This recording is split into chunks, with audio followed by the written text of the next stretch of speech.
Johnson. Welcome to Red, White, and Blue.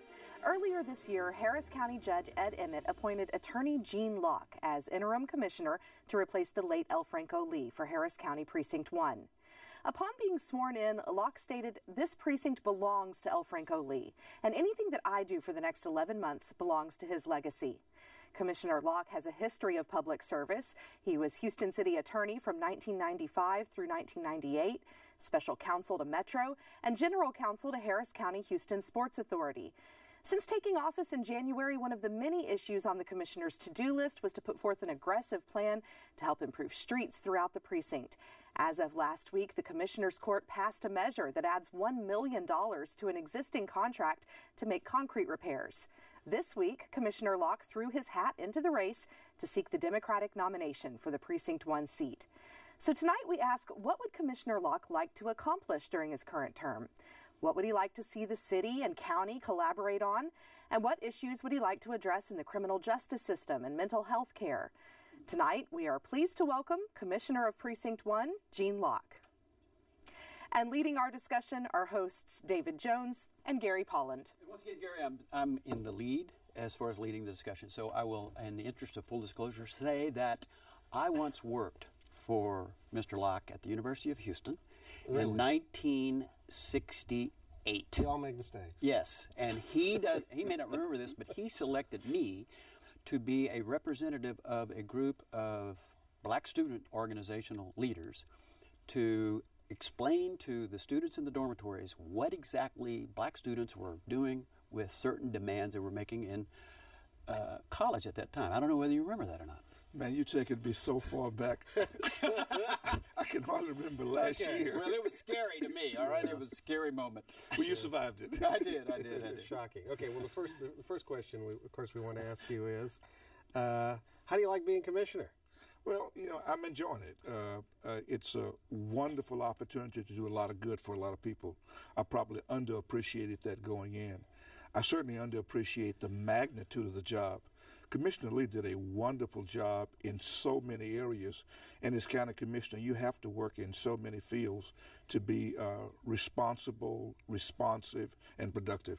When you were appointed, you said that this was going to be something that was just going to last a little while. You were going to go back to practice law and back to your family, and now you have changed your mind. But he's not abandoning his family. No, I'm sure he's not. No. And so I guess what we have to ask is, what was it about the Franco Lee legacy, which you say you're going to sustain, that was so significant that you didn't know about whenever you took the job, that you now know about when you want to keep the job?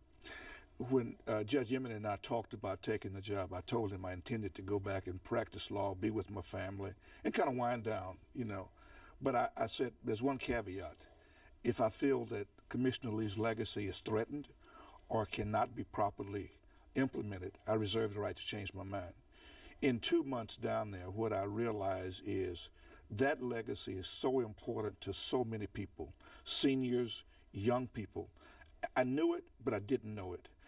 I hadn't looked in the faces of the senior citizens and see how much they depend on quality of life that his programs provide. I hadn't touched the young people in the way that his programs touched them, to see that we can give them hope and direction. And feeling all of that at my age, it really felt like this is something I should do right now. Well, I can give you that, but he was a very quiet guy. He didn't really. No, he wasn't. He didn't. He was not a showboat. You didn't know what he did or what he accomplished. And I guess I could say, or should say, that being said about how successful he was in that quiet way that he performed, what's new that you're thinking about that distinguishes you from the Franco legacy? Commissioner Lee and I were very, very close friends, and we worked on a lot of projects together. But obviously we're two different people. Our style, our mannerisms, our thought pattern. He was trained, intellectually and educationally as an engineer. I was trained as a lawyer. So I think rather than try to be Commissioner Lee, I need to be the best Gene Locke County Commissioner that I can be, which means that I need to commit myself to implementing all of his programs in the most effective way. And I've committed that all of his programs will be intact. But in addition, there are programs that I'm concerned about that are important to me, and those are the ones that I'm now introducing. I think one of the things that's important to point out, Gene, you're a highly successful lawyer in private practice. I'm sure you're making substantially more than you make working for the county. It's a financial sacrifice for you to serve. Number one, but the other thing I think that's more important that people don't realize, and why El Franco was effective, and why many suggest you would be the natural long-term successor, the ability to build coalitions. I mean, El Franco Lee was the only Democrat for many years on the Commissioner's Court. Sylvia Garcia was on for a while, another Democrat, but otherwise he was by himself. He had to get a majority vote of the commissioners, a bunch of Republicans, and convince them they need to support a lot of his agenda. And he was successful in doing that, but your background, working for the city, a city attorney, general counsel for the Sports Authority, general counsel or outside counsel for Metro, you've had to do the same thing. Yeah, I have worked with people from different backgrounds, different political positions all my life. What's important is to clearly articulate a position and then find common ground around that position. And that common ground doesn't always get you everything that you want, but you keep trying to advance the ball, yard by yard until you get to the goal line. And so for me, I look forward to the opportunity to dialogue and work with and exchange views and ideas and compromise with my fellow commissioners. I think in the long run, Harris County is served better as a result of that, and the people are served better, and the programs that I want to implement, that El Franco did implement, will be able to be maintained as a result of working together. Gary just mentioned something that I don't think he intended to mention, but I'm sorry I have to bring it up. We're in the age of Bernie Sanders, right? And here Gary has just identified you as basically a downtown player representing Metro, representing the Port of Houston, and other major financial, business institutions in the city of Houston.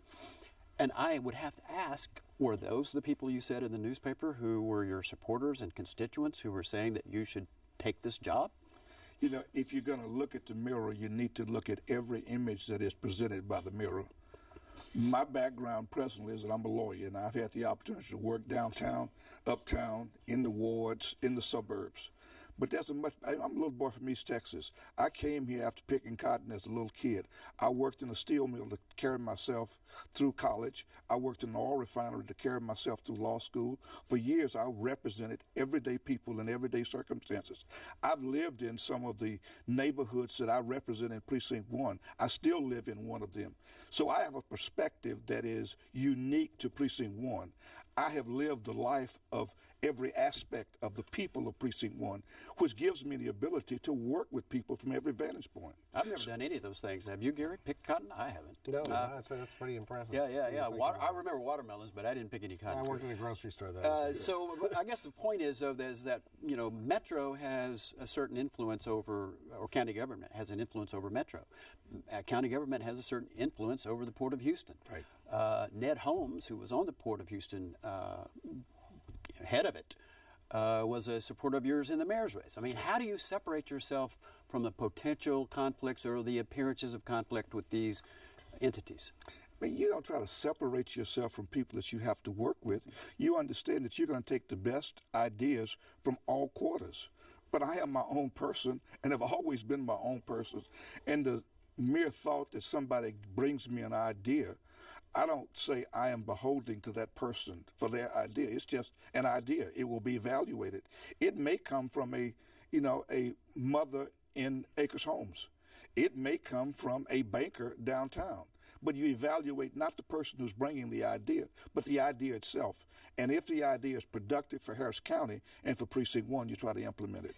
And I take offense to anybody that says you can't be in the room with people and not be your own person.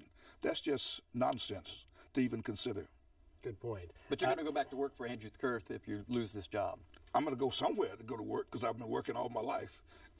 He's not ready to retire. So you're not going back to the cotton fields? No, I'm not going back to the cotton fields. I'm interested, Gene, in your perspective on the difference between how county government, Harris County government operates, and how the city of Houston government operates. And is there some lessons for us all to learn? Well, yeah, the first lesson that is probably apparent, but people don't think about it, is the size of the body itself.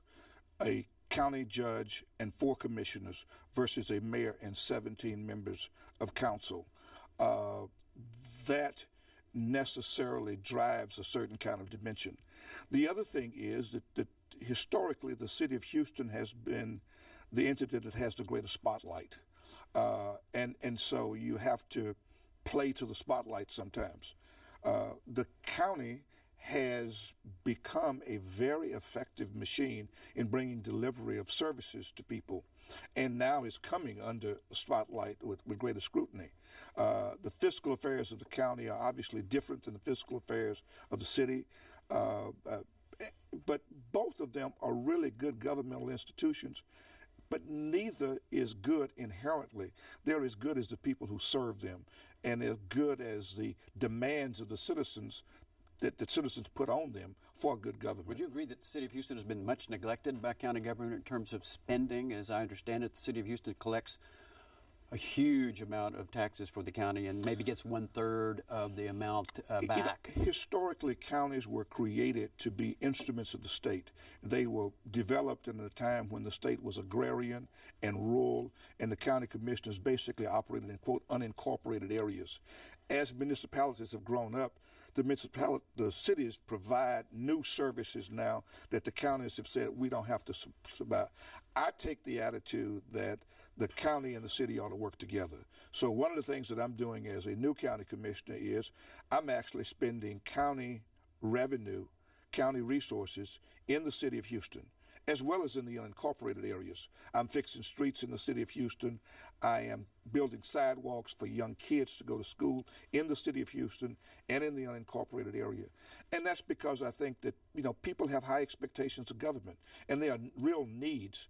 And I don't think I can afford to ignore the needs of some constituents of Precinct 1 merely because they're in the city of Houston. I don't know whether this is a cynic's response to that or not, but you said in the newspaper that much of this spending would be going into Southeast Houston, Northeast Houston, and Central Houston. Now, the cynic in me says that's where all the voters are in the Precinct 1 race. Well, let me just tell you this. You drive in Southeast, Northeast, and Central Houston, you'll see that's where the streets are really screwed up. So wouldn't you fix the streets that are screwed up as opposed to fixing the streets that don't need repair? I apologize for my cynicism. Yeah. Well, no, I think it makes perfect sense. Okay, how about let's talk about the revenue challenges. The county seems to be in good shape financially. The money's coming in. Obviously, your predecessors were smart enough to build the toll roads, which gave them an alternate source of revenue to spend, which turns out to be absolutely brilliant. The city seems to be in financial crisis. We're in financial crisis now. Sylvester Turner, a friend of yours, did not inherit a warm bed from his predecessor in the mayor's office. And when Anise Parker took over as mayor, it was tough too. So what is it about the city and its cycles and the financial problems where the county seems, again, pretty steady? Well, first of all, let me say that I think the city will weather through this. I think there's some difficult days ahead for the city, but I think Mayor Turner will give the leadership to the city. It will have to make some structural changes, particularly in its pension programs, but ultimately I think the city will get there, and the city will be better off for it. I think where the county is now is a conservative, deliberate, long-range plan, and the county has been aided by not having term limits so that the commissioners can look long-range. At the city, there has to be a fresh, new look by new people every, sometimes 2 years, 6 years, whatever the term limits are. And I think that stopping and starting does not lend itself to long-range planning at the city, and I think the city has suffered as a result of it. One thing that the county does that is not successful, I would think everybody would agree, is in funding the Harris County Sheriff's Office as it supports a jail system that in 2015 had 15 dead people. It's basically, to some people, it's a sentence of death to get to the Harris County Jail. One senator has said that they have a constitutional duty to provide adequate medical care, and that the pressures inside that jail of so many people living there under such adverse conditions is leading to sickness and deaths and cost to taxpayers. So I guess what's the solution for Commissioner Locke, as far as handling the miseries of that system of incarceration? Well, I think we both agree that the present situation is one that is not acceptable and cannot be allowed to exist. But the solutions are many and varied. For example, one of the reasons that the jails are overcrowded is because Harris County has become the biggest mental health provider of anybody in the state, and that's our jails. And if we had systems to treat mental illness outside of the jailhouse, we'd lessen the size of the population in the jail. Another problem is the absence of treating defendants who have not yet been convicted of a crime in a constitutional way. We don't have enough pretrial diversion programs so that people who are arrested don't have to spend time in jail for lesser offenses. They can kind of get on their lives and rehabilitate themselves. That would cut the size of the jail. It would also cut the cost for Harris County trying to operate those jails, which is a big, big burden on us now. But ultimately, directly to the question, the examples that you raised, it's unacceptable to have anybody die in incarceration. We've got to figure out a way to make sure that works, and we've got to hold the people who are supposed to be in charge responsible and accountable for that. One of the things that has been talked about, and I know you probably have a bunch of insight into it, is the fact that Harris County's record in pretrial release, that is releasing people that are not diverted but are going to have to deal with their case, nonviolent offenders, the numbers who get released on a pretrial bond, which is cheaper, is really quite low. It's too low. Compared to other major counties in the state, like Bexar County or Travis County. And that increases the population of the jail. Yeah. And which cost us, as taxpayers, a whole lot of money. It costs us too much money.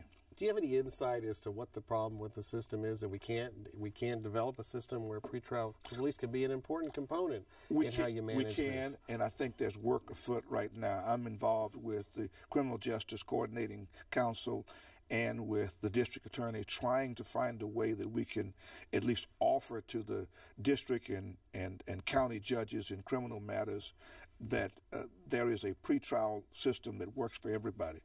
I think in addition to that, that there is the constitutional right that defendants have for right of counsel at the time that bond is being set.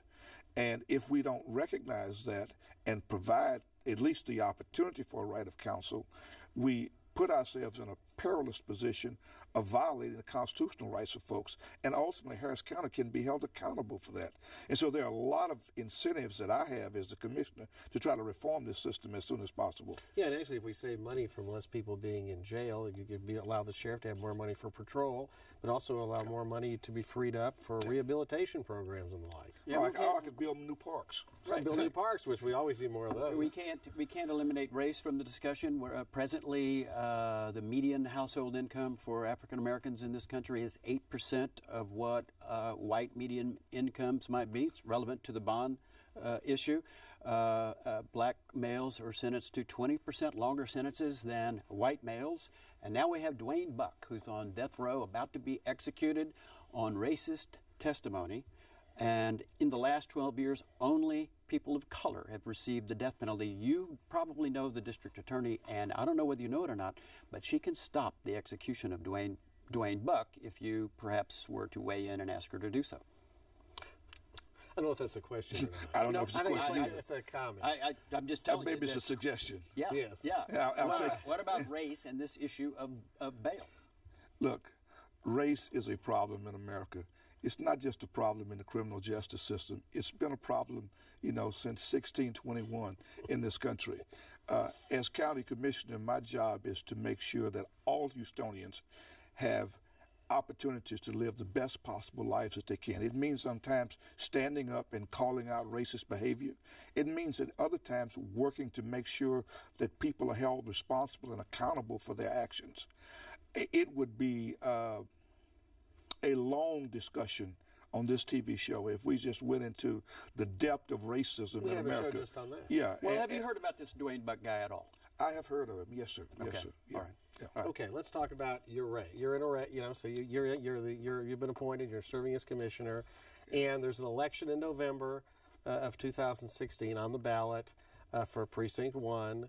The Democratic nominee was Franco Lee. He passed away, and now the Democratic executive committee, I guess the precinct chairman in your precinct get to pick who the Democratic nominee is, and the Republicans didn't nominate anyone because it's, quite honestly, it's a Democratic seat. So I can't imagine why you gave that up. I don't understand.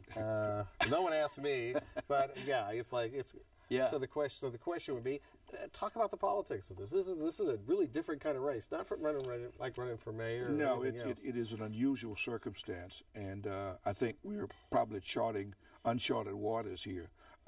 Certainly, I've never experienced anything like this. But ultimately, there are 125 people who are precinct chairs in voting precincts in Precinct 1, and they will make the decision in the last weekend in June as to who the nominee for the Democratic Party will be. Once they have made that decision, that person, because there's no Republican on the ballot, will de facto become the commissioner for the next term.